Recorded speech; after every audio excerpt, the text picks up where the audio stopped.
It's a real pleasure to be here.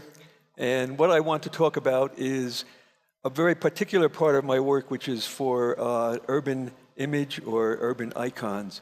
But first, I want to explain what this is. It's the very early part of my work. Some of my best work actually is done in Mexico. And of course, the Olympic program is probably one of the very, very best. So what you see here is my experience before I came to Mexico to do the Olympics. And now, since then, I'm kind of an older guy now, and I've done, let's see, yeah.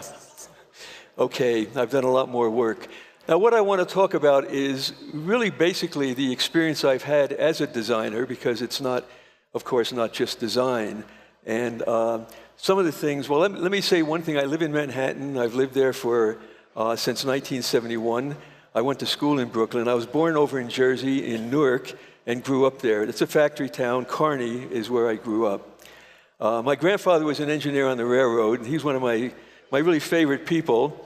When he retired, I got a lot of his stories. He went out west. He worked in Pennsylvania, and then he went out, and he was in the Spanish-American War, of all things, and he went out to kind of cool it out in New Mexico. So I got all of these stories from him. He was out there when Billy the Kid was in New Mexico. So that's him. That's my grandfather. And of course, I didn't know graphic design existed then, so I wanted to be a cowboy. I was the kid in class that could draw, and I imagine any of you that are involved in design might have had that same experience. My father was a fisherman, so I spent a lot of time on the Atlantic Ocean.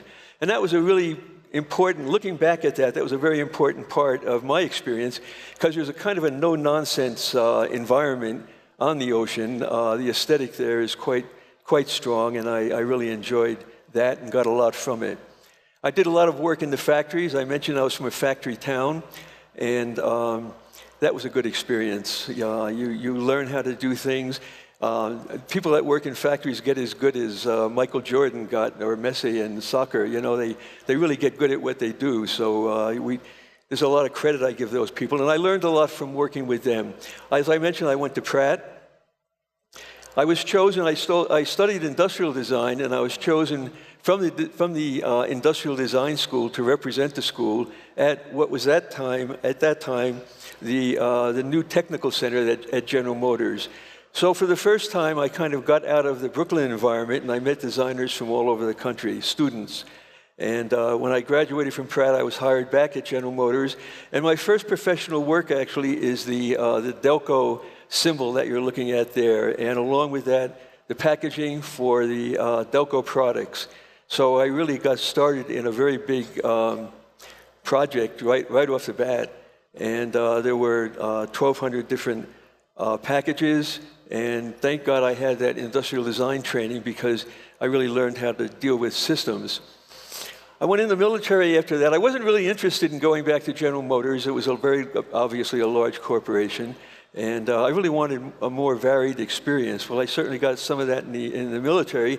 I was trained in advanced infantry, and so I had a lot of work on mapping and working with maps. And I had no idea this was going to help me an awful lot in my later career, but it did. When I got out of that, I went to Zagreb, Yugoslavia, to design the graphics for a United States Department of Commerce exhibition. And it was there that I really got started without knowing what I was going to be doing the rest of my career, in a part of my career that is very important. The theme of the show for the American exhibit was a constructive use of leisure time. So I developed an hourglass shape and the sun and the moon representing day and nighttime activity, and suggested that we build it to make an entrance for it. And I had no idea that this was going to be something I'd be doing for the rest of my career. Communication design and industrial design kind of smooshed together.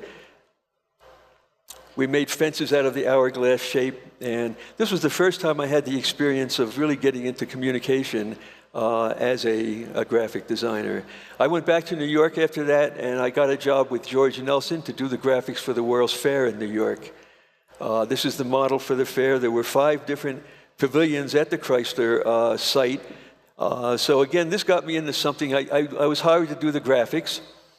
I developed a pointing hand, And everything on the site was for children, so we developed a little pointing hand where if a kid wore the button, the badge, it was a very important person badge. So it was a very direct integration with the public, and because there were 5 islands, I had to develop information as to what was on each one of these different sites. So there I go, getting into something else that would be an important part of my career. Later it was called Wayfinding. As part of the World's Fair Pavilion, my factory experience became very important because we did a series of posters. I thought it would be a good idea to let kids know what went on in factories, things that you had to be a little bit careful about. So I developed this little factory worker and then put him through a series of things that you had to be watch out for in the factories. And this is me working at the George Nelson office. Howard Miller made a whole product line out of this. So actually, back in the factories, my work went, and companies like DuPont had these in all their factories. So that was, again, getting into a system design, but I realized that systems and visual communication were a very good partner. It was right after that that I was working at the George Nelson office, and also one of the architects that worked at the Mexican Pavilion, his name is Eduardo Terrazas, some of you might know him, and he was working with Ramírez Vázquez at the Mexican Pavilion in New York. Ramírez Vázquez came back to Mexico. At that time, Mexico was just going through the process of getting the Olympic Games as the first Latin American country to get the Olympic Games. They were brought here by López Mateos, and López Mateos got very ill. He was a former president of Mexico. He got very ill. Ramírez Vázquez's office had just finished the Museum of Anthropology. He was asked to take on the chairmanship. So to make a long story short, they had a competition, and I thought, wow, this would be great, and got on the list to come down, and it was a 2-week trial period. So I had just gotten married at that point. I was just beginning to think of starting an office in New York with Peter Murdoch. He's the fellow on the right. I had just gotten married to my wife, Neela. She had just gotten from the Peace Corps. It's like everything happened in my life at that 1 year. So we come to Mexico with one-way tickets. So, we're coming down, taking a chance on doing something in 2 weeks.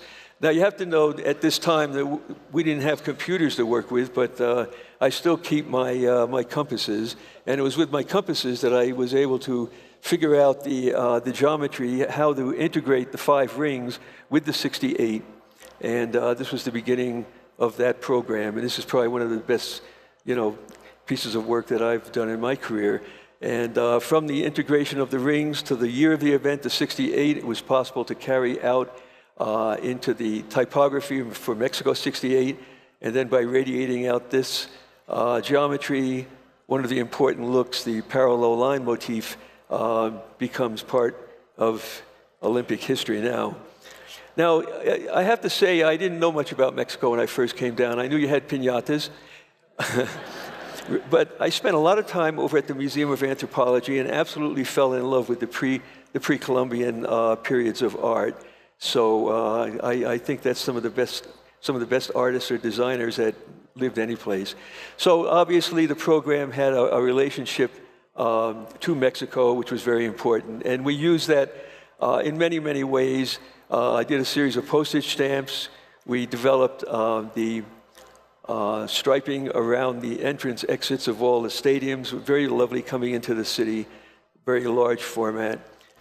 We developed icons for the different sporting events. Now here's where I started really learning how to do what I was going to be doing for the rest of my career.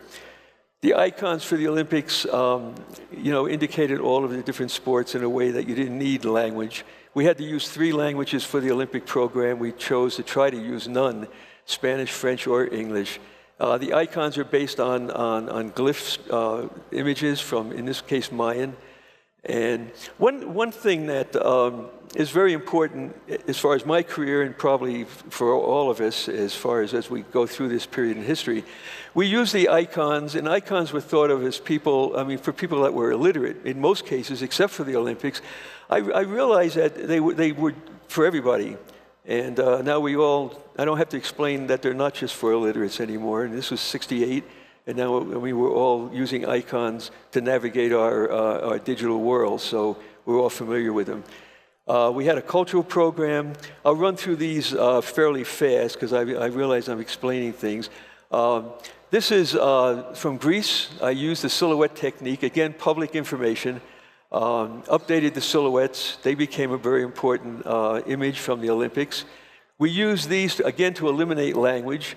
So if you had a ticket, in that blue line, you see the entrance number, the row of seats, and the seat. And then you go to that entrance number at the entrance to the stadium, and so forth and so on. So we didn't really use any language except visual language. And then after that, I had a chance to work with the metro system.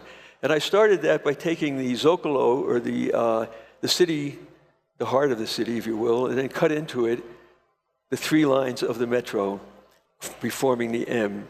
And of course, the trains are orange. I fill the M with orange. And then, of course, it's also used as an orange logo.